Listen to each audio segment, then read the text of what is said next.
Good morning, students.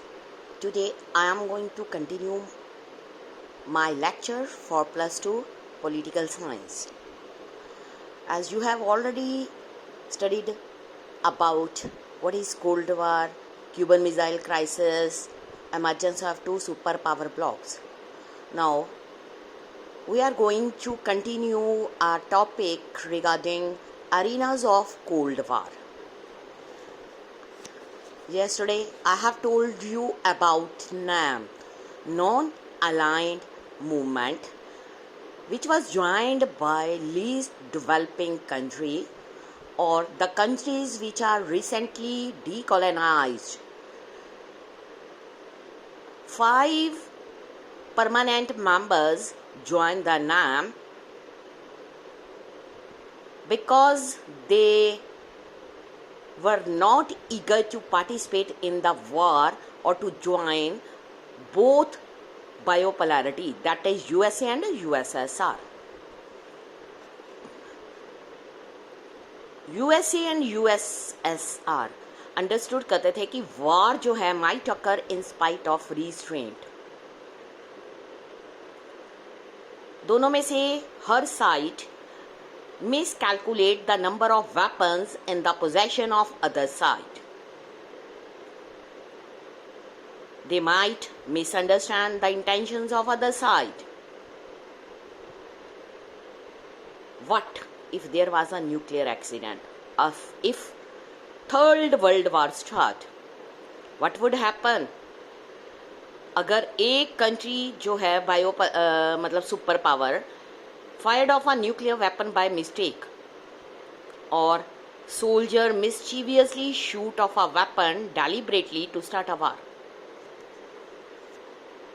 What if an accident occurred with a nuclear weapon? क्या होगा? What would the leaders of that country, how would the leaders of that country know कि ये एक an accident है, not an act of sabotage by the enemy, or that a missile had not landed from the other side? क्योंकि ये दोनों ही super power blocks जो थी इनमें अभी कोल्ड वार चल रही थी. मींस कोल्ड वार अभी दोनों तरफ से किसी भी तरह का न्यूक्लियर वेपन यूज़ नहीं किया गया था. पूरा वर्ल्ड इन दोनों बायोपोलैरिटी से थ्रेटन्ड हुआ था, क्योंकि फर्स्ट वर्ल्ड वार और सेकेंड वर्ल्ड वार इसके दौरान बहुत सारी डिस्ट्रक्शंस हुई थी. अब वर्ल्ड ये नहीं चाहता था कि थर्ड वर्ल्ड वार स्टार्ट हो सके. इन टाइम देयरफॉर यूएस और यूएसए ने डिसाइड किया कि कोलैबोरेट करेंगे लिमिटिंग और eliminating certain kind of nuclear and non nuclear weapons. वो एक स्टेबल बैलेंस रखेंगे वेपन्स का. उन्होंने ये भी डिसाइड किया वो आर्म्स पर कंट्रोल रखेंगे. स्टार्टिंग इन द 1960 दोनों साइड्स ने 3 सिग्निफिकेंट एग्रीमेंट्स को साइन किया. Number 1, limited test ban treaty, nuclear non proliferation treaty and anti ballistic missile treaty. इसके बाद super powers had several rounds of arm limitation talks, signed several more treaties to limit their arms. So there was not occurred Third World War. Now next topic, challenges to bipolarity. As we all already seen how the Cold War divided the world into two rival alliances, Western alliances and Eastern alliances. Now non-alignment offered. जो new डीकोलोनाइज्ड country थी, मतलब अभी britisher से वो उनको independence मिली थी. Asia की वो कंट्री थी, उसके बाद अफ्रीका, लैटिन अमेरिका, उनके पास अब थर्ड ऑप्शन आ गई, not to join either alliances. ना तो यूएसएसआर को ज्वाइन करना और ना ही यूएसए को ज्वाइन करना. Excuse me. जो रूट्स थी नैम की स्टार्ट हुई between friendship between 3 leaders. Number 1, Yugoslavia, Joseph Broz Tito, India's Pandit Jawaharlal Nehru, Egypt's leader Gamal Abdel Nasser. इन्होंने 1956 में एक मीटिंग को हेल्ड किया। इंडोनेशिया,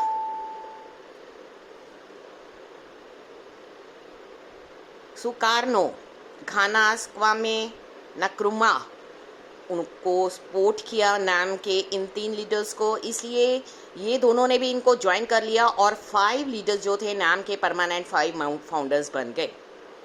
सबसे पहले जो नॉन अलाइंड समिट था वो बेलग्रेड में 1961 में हुआ।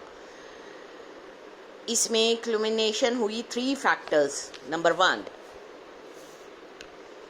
कोऑपरेशन जो है इन 5 कंट्रीज के बीच में होगी।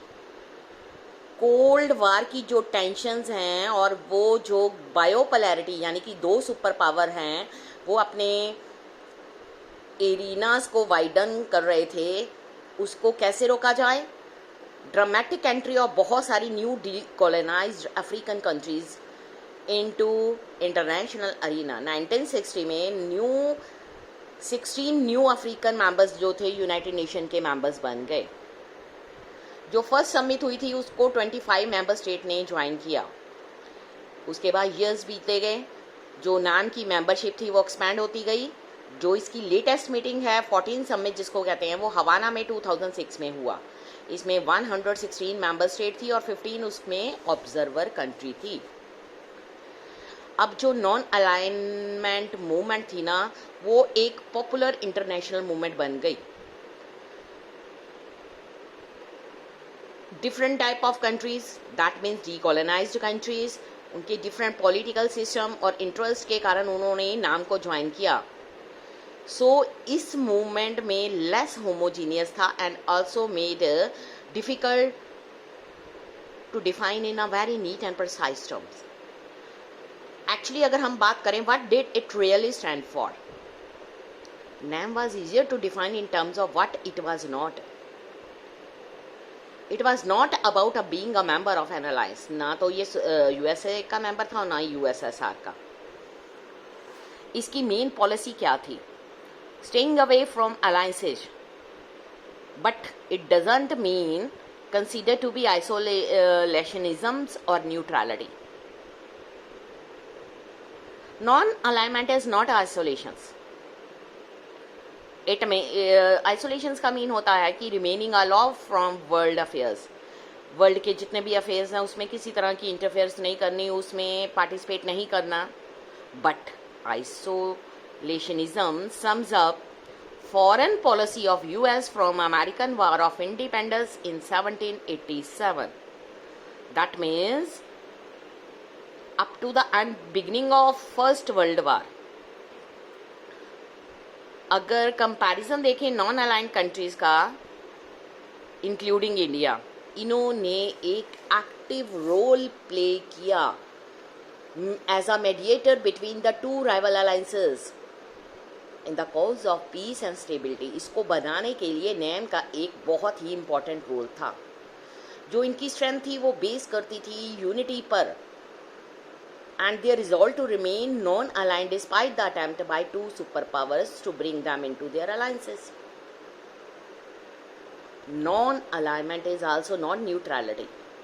Neutrality होता क्या है? Refers to principally to a policy of staying out of war. मतलब वार में पार्टिसिपेट नहीं करना।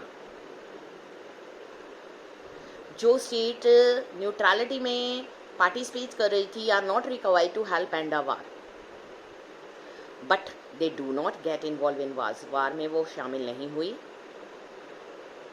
Do not take any position on the appropriationness morality of war. वो कोई पोजीशन नहीं लेना चाहती थी, वो एक तरह से सेपरेट होकर रहना चाहती थी। नॉन अलाइंड स्टेट जिसमें इंडिया भी आता है, उन्होंने अगर वार में पार्टिसिपेट किया तो इसके बहुत सारे रीजन थे। उन्होंने वॉर को 2 सुपर पावर ब्लॉक में होने से रोकने के लिए बहुत सारे वर्क किए। अगर कोई फर्स्ट वर्ल्ड वार या सेकेंड वर्ल्ड वार चली तो इसमें इन्होंने बहुत रोल प्ले किया ताकि जो वार है ख़त्म हो जाए, आगे तक ना बढ़े।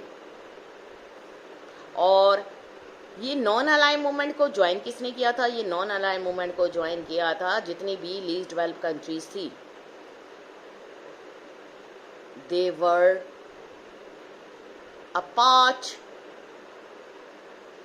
मतलब ये जो लीस्ट डेवलप्ड कंट्री थी बहुत बहुत जगह पर 2 सुपर पावर ब्लॉक से पीछे थी. इसलिए इनको एक थ्रेट भी था कि अगर इन्होंने किसी भी एक सुपर पावर ब्लॉक को ज्वाइन कर लिया तो दोबारा से वो उनके अंडर कॉलोनाइज्ड हो जाएंगे. अभी अभी तो टाइम हुआ था जब इन्होंने अपनी इंडिपेंडेंस को एंजॉय करना शुरू किया था. दोबारा लड़ाई में पार्टिसिपेट करने के बाद ये अपनी फ्रीडम को दोबारा ख़त्म नहीं करना चाहते थे, इसलिए नॉन अलाइनमेंट मूवमेंट स्टार्ट हुई. तो नेक्स्ट हमारा टॉपिक होगा न्यू इंटरनेशनल इकोनॉमिक ऑर्डर. तो ये मैं कल कंटिन्यू करूँगी. आई होप आप सभी को इस चैप्टर के बारे में और इस टॉपिक के बारे में काफ़ी कुछ पता चल गया. Thank you students.